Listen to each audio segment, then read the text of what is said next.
Mayor Bob Filner's resignation amid sexual harassment allegations and a state criminal investigation means San Diegans will head to the polls to elect a new mayor for the second time in nearly a year. Former District Attorney Paul Pfingst and political scientist Carl Luna join me to talk about what lies ahead for both Filner and the city of San Diego. Paul, a spokeswoman for California Attorney General Kamala Harris, said Friday that the state has opened a criminal investigation of Filner. It's the most broad statement that's been uttered by authorities so far. How serious does a problem does Bob Filner face? That is a very bad thing for Bob Filner, because the announcement of opening a criminal investigation is almost always followed by a criminal charge. Whether that charge would be a felony, misdemeanor, or a series of either one, it's hard to say. But that announcement would indicate that the probability of criminal charges is high. Carl, let's talk about this special mayoral election now.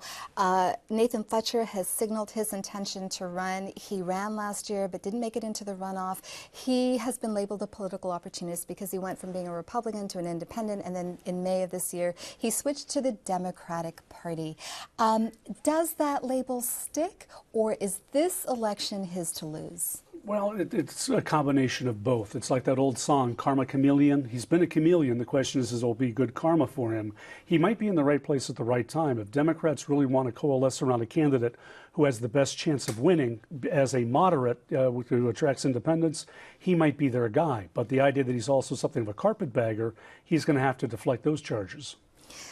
Paul, so FLETCHER has a backing of business heavyweights in town like Malin Burnham and Irwin Jacobs. How far does that support go in helping him? Well, this is tough, because when he goes in front of environmental groups and labor groups, they're going to ask him about quotes that he gave when he was a Republican.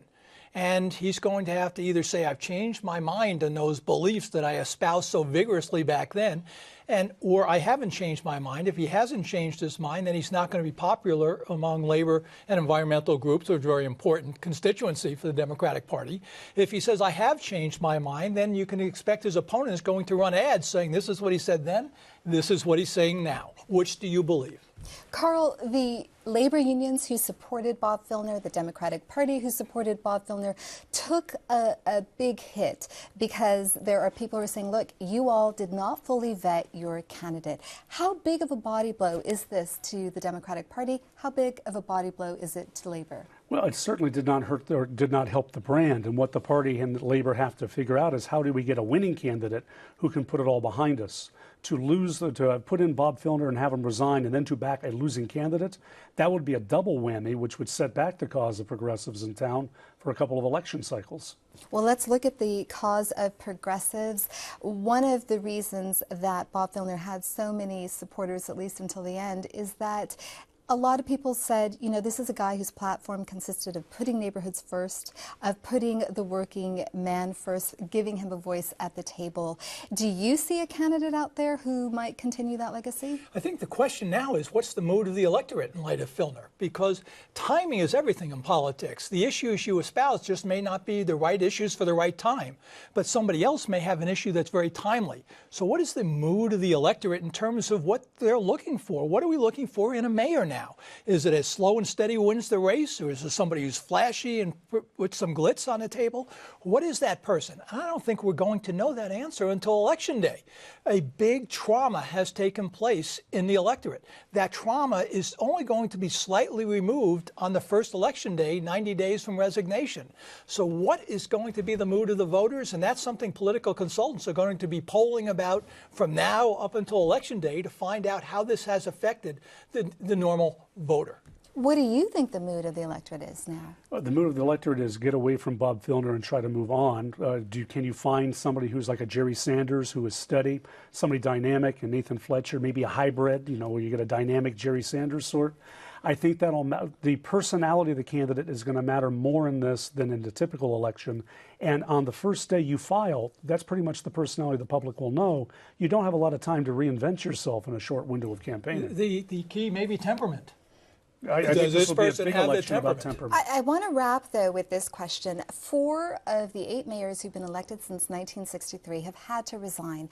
Where does the fault lie? With the politicians who can't get it together, or the voters who can't pick a good candidate? If you're running a democracy, the fault always lies with the voters. I mean, they may con you, but it's ultimately you bought the con. And the question is, do the voters learn from this and learn to ask some more questions ahead of time of their candidates and try to get the candidates they not only deserve, but need? Paul, jump in. 10 seconds. I don't have a clue. It's just been an extraordinary different reasons for everybody resigning.